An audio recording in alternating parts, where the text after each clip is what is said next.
এত গরমে সহ্য না করতে পেরে আমরাও এসি কিনতে চলে গেছিলাম। তো আমরা এসিটা নিয়েছি এলজি ডুয়েল ইনভার্টার 1.5 টনের এসি ছিল এটা। মডেলটা নতুনই, ইএনজি মডেল। তো এসি কেনার দুদিন পরেই ওরা ইনস্টল করতে চলে এসেছিলো।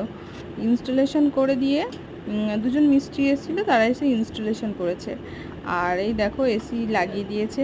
এখন 42 থেকে 43 ডিগ্রি হয়ে যাচ্ছে, আর গরম সহ্যই করতে পারছি না। এই গরমে তাই এসিটা কিনেই ফেললাম। আর এবার দেখো ওরা ঠিকঠাক করে লাগিয়ে দিয়ে যাচ্ছে। লাগিয়ে কারেন্টের মিস্ত্রি এখনও কাজটা কমপ্লিট হয়নি, ওই জন্য ওরা কোনো মতে যে একটা গুজে দেখিয়ে দিয়ে যাচ্ছে কিভাবে কি করব না করব। রিমোটে সব কিছু চেকিং করে দিয়ে মিস্ত্রিগুলো চলে গেল।